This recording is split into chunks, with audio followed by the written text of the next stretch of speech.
Welcome to the first lesson of a topic titled Polynomial Functions of Higher Degree. Lesson 3a is all about polynomials and end behavior. We'll talk about the vocabulary of polynomials, such as leading coefficient, degree, and y-intercept. We'll also learn about higher degree polynomials, monomial terms, and end behavior. I'm Mr. Stark, and this is Polynomial and Rational Functions. Let's get started.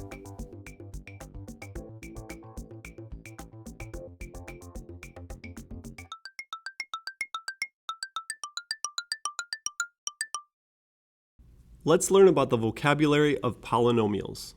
In the first lesson of this series, I defined the word polynomial as many terms and shared the standard form of a polynomial. Here it is again. Recall or know now that the highest power of a polynomial is called its degree. When a polynomial function has a degree of 3, it's called a cubic function. And when a polynomial function has a degree of 4, it's called a quartic function. What do you think a polynomial function with degree 5 is called? I have two more vocabulary words for you. The next one is the leading coefficient. The leading coefficient is the coefficient of the term with the highest degree. In this standard form, it's the very first coefficient, but sometimes polynomials are written out of order.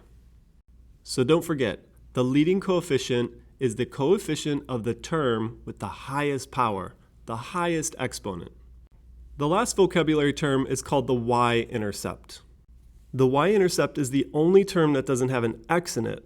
In other words, if you plug in 0 into the function, that's the only term that will be left over. Okay, that's it for the vocabulary. We'll come back to the leading coefficient in just a moment. Now let's talk about higher degree polynomials, specifically what cubic and quartic functions look like on a graph. We'll sketch 4 possible graphs of cubic functions on the left and 4 possible graphs of quartic functions on the right. If the leading coefficient is positive, a cubic function will generally look like one of these two graphs. As x approaches infinity, that leading coefficient is letting the y values approach infinity as well. If the leading coefficient is negative, a cubic function will generally look like one of these two graphs. As x approaches infinity, that negative leading coefficient multiplies by all those y values and makes them negative.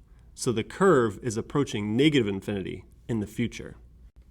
If the leading coefficient is positive, a quartic function will generally look like one of these two graphs. As x approaches infinity, that positive leading coefficient is making all the y values positive. So in the future, this curve has positive y values. You should also notice with these graphs that they behave similarly to the left as to the right, meaning the end behaviors are the same. As x approaches positive infinity, the y values approach infinity, and as x approaches negative infinity, the y values approach infinity. On the flip side, if the leading coefficient is negative, quartic functions will generally look like these two graphs. As x approaches positive infinity, the negative leading coefficient is making all the y values negative. So in the future, these curves are approaching negative infinity. Then again, the end behaviors match.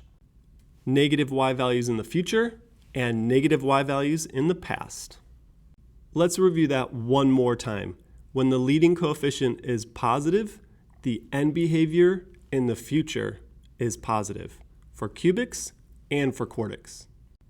And when the leading coefficient is negative, the end behavior in the future is negative for cubics and for quartics. For cubics, the end behaviors are opposite, and for quartics, the end behaviors are the same. Combining monomial terms is a small idea, and I'll show you what this means graphically. Let's start with two functions. F of x equals x cubed plus x, and g of x equals x cubed minus x.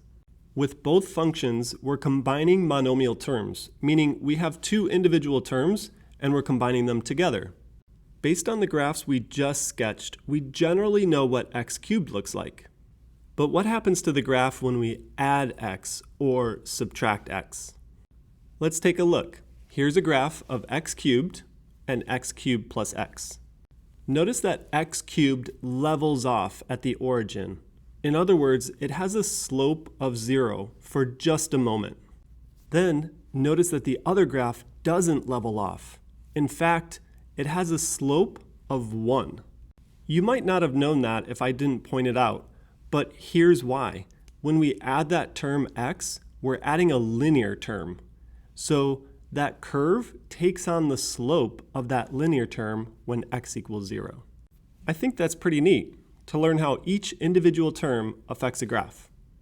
Now let's take a look at the cubic function along with g of x.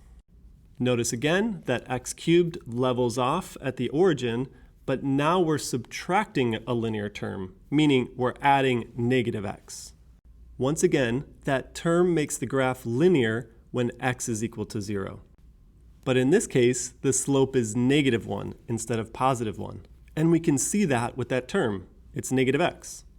Well, that's all I wanted to share for that, but you could expand on this idea as well. If you add a term that's 3x, you could expect the slope to be 3 when x equals 0. Or if you subtract 17x, it might have a slope of negative 17 when x is 0. Let's end the lesson with this exploration, which is all about end behavior. The directions say to graph each function in a specific window, then describe the end behavior, but I want to see if you can do this without a calculator.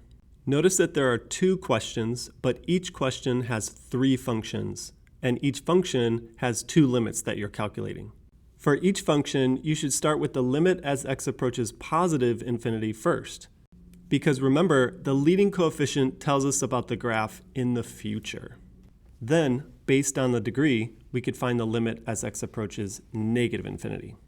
Okay, try these out, and then I'll have the answers for you in just a moment. Pause now.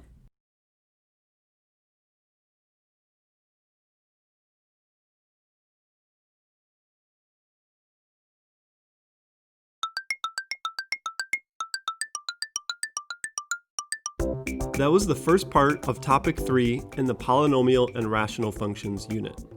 I'm Mr. Stark. Join me for the next lesson, Lesson 3b. Did you press that subscribe button yet? Give me a thumbs up if you liked the video. If you have a question, you might as well ask it. Do you have a comment? Feel free to add it. Hey, thanks for watching.